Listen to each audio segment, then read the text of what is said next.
It's okay to be confused.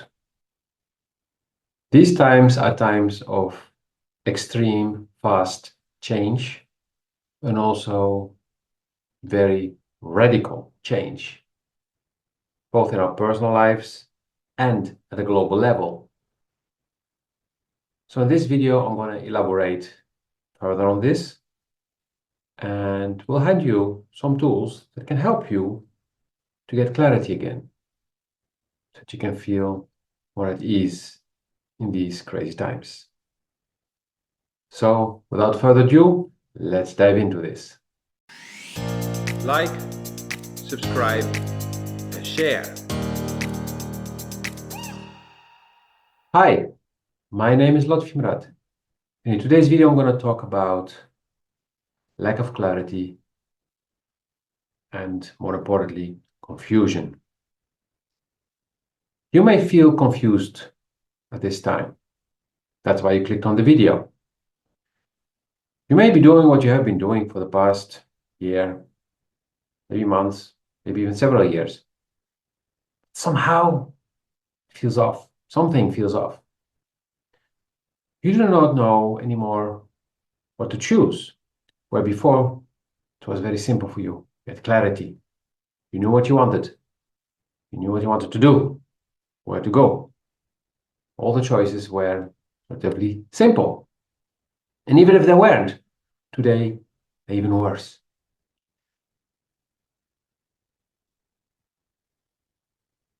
Maybe you are doing what you really love to do. Something creative, something scientific, whatever it is you're doing. You have been loving it. Took you some time to figure out what it is that you really love to do, what's your passion in life, what's your mission in this life. So you started doing it. Felt great. And suddenly now you're like, something doesn't feel right. Something's missing. It's really enjoying it that much anymore. So what's going on? How is this possible? You did all the hard work to get to do what you're doing. You made all the right choices. And yet, slowly or even suddenly, now, April 2025, you're like, ah, well, the energy of change on the planet is very strong. We're also getting a very strong influence from the sun and from the moon, because the moon is also reflecting, but not just reflecting, it's also adding some of its own. This is all scientifically proven, so you want to dig into that, go waste your time, or if it's your hobby, go do it. But on a more spiritual level, these are light codes we're getting from our sun, and not just from the sun. In 2012, we crossed the border in space, where our solar system entered a new part of the universe with a higher vibration. But just like when crossing a regular border by car somewhere in the world, normally the landscape doesn't change immediately. It changes slowly. Even the shapes of the houses that are built. So this is the same. The frequency is rising gradually. At first, slowly, relatively slowly. It may have felt fast for some people. At least for me it did. And so I had big transformations happening in 2012. And since then, the frequency has been rising, but not in a linear way, not one-on-one. It's exponential, so not going like this, it's going like this. And so We have much more to deal with, much more to adapt to. And this change is causing the exposure of what's not true anymore, what's not resonating with us collectively and individually. You may have been doing what you love to do. It may have been the best thing you could do when you started doing it. But today, as you're changing, the world around you is changing, you need to adapt. You need to change again. Maybe you need to change completely what you're doing, or just adapt a bit. Make some changes. Doesn't mean that what you've been doing was wrong. No, you have been doing the best thing you could do when you were doing it. And now, again, you need to adapt, change, make some small changes, maybe big ones. I do not know. That's for you to figure out. But adapt. Adapt to the new circumstances. Adapt to the new frequencies, to the new energies. If you look at the world around us, you see more and more lies are being exposed. Conspiracy theories turn into conspiracy facts. And people are changing. Some people into some good ones, some people into some bad ones. That's all kind of labeling and judging. But people are changing because the environment is changing around them, just like it's changing around you. And so we all need to adapt. And we adapt in different ways. Therefore, there is not just one way of adapting.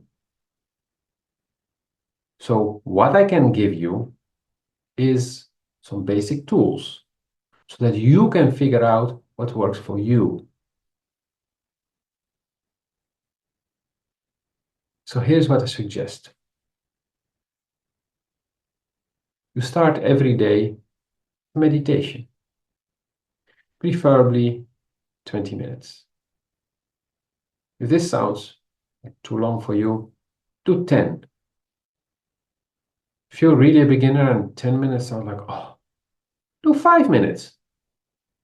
I have on my website, and I will be linking it in the description of this video, a guide for a 5-minute meditation. So you don't just need to sit and wondering what to do. No, it's a guided meditation. So I will guide you. And before you know it, the 5 minutes have passed, and maybe you even decide to start over and make 10 minutes. Or you just continue in the meditation because you figured out what to do and it's working for you. You feel good, you feel relaxed. Maybe you already start to get some answers, some insights. But just start with meditation just to meditate, not to get answers, just to start your day in a peaceful way, a calm way. This will help you to be better focused throughout the day. And every time you feel stress, feel agitation, take a few minutes to repeat that meditation. Maybe not the full 5 minutes, maybe just 3 minutes. Wherever you are, there must be a bathroom around where you can just go and do your breathing and for a few minutes refocus. This has been helping me a lot since 2005 actually already, when I was not into meditating at all. But this short meditation, it did wonders for me. Helped me get more clarity, figure out things more easily, being more relaxed. I was mainly doing it at work. And I went from being stressed at work and getting home tired to be more relaxed and getting home less tired. Sometimes as neutral as I left in the morning. And then there is, of course, to connecting with Mother Earth, connecting with nature, going into nature. If you live in a city, maybe there's a park where you can go. You can go bare feet or just put your hands on a tree like this and connect, ground, feel how you're grounding, how you're connecting with Mother Earth, connecting with nature. This helps you to calm down. This helps you to be grounded, to be more in your body, less in your mind, more in here. Because the answers will come from in here. And then, when you have your questions, you put the question to the universe and then you sit and meditate peacefully without like, okay, where's the answer? I want to see it. No, just meditate. The answers do not always come as we're used to them in a conversation. Even in a conversation, if you ask somebody a question, you may get an answer that you're like, this is not what I asked for. And if you really pay attention, maybe the thing you're hearing is what you need to hear in that moment to help you realize something. Maybe you didn't ask the right question. Maybe your question is not going deep enough. Maybe your question is not open enough. Allow your body, your soul speaking through your body, to tell you what you need to hear so that you can make the right choices in life again.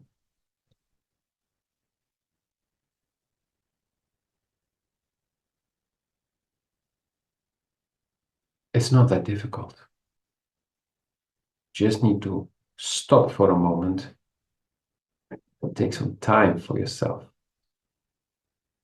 If you say you do not have time, then you choose not to give yourself time to figure out what you need to figure out to be happy again.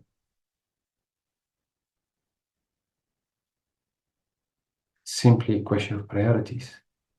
When in 2005, I started this new job where I started these short meditations. I had just left a very stressful job. With a new job, I said, I can work here, but every Wednesday afternoon, I'm free. I'm off because I have this course of yoga meditation I'm doing. So that was my condition. Years later, when in 2013, I had a job interview. Again, I was very clear. I said, Friday is my day off. Friday is the day that I'm coaching, that I'm working on myself. Friday, Saturday, Sunday. This is what I do. So I will not be working. I will also not be doing overtime.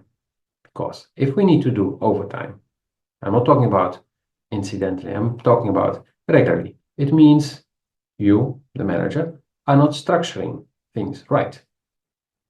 So I'm not going to pay for your mistakes or the company's inability to structure things properly by wasting my private time, because it's my time. Whether you pay me for it or not, that's irrelevant. It's my life. It's my free time. HR was shocked. The hiring manager fully agreed.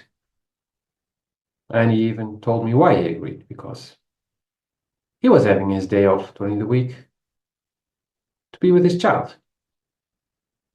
And he really hated if people would call him on his day off, because then he could not be fully with his child. Just like I chose to be fully with myself on Fridays, Saturdays, and Sundays.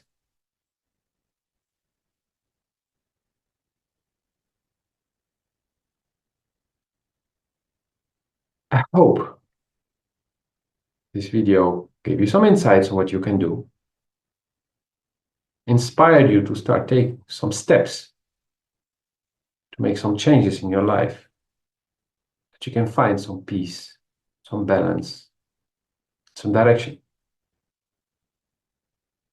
I also strongly recommend you to go check out that link for the meditation, because it's not just one meditation, but it's several meditations for several different purposes. Also, if all of this is not enough, if you need help and guidance in doing this or figuring out something else, asking for help is a smart thing to do. If you look at all the successful people in the world, none of them, and I really mean none of them, did it on their own. They all asked for help when they needed it. They all looked at experts in the areas where those people were better than them. So it's not a sign of weakness or stupidity or whatever you want to call it, or I've been told it is. It's a sign of smartness and strength. So be smart, be strong, and do what you need to do for you to lead a good and healthy life. Have a wonderful day. See you in the next video. Like, subscribe, and share.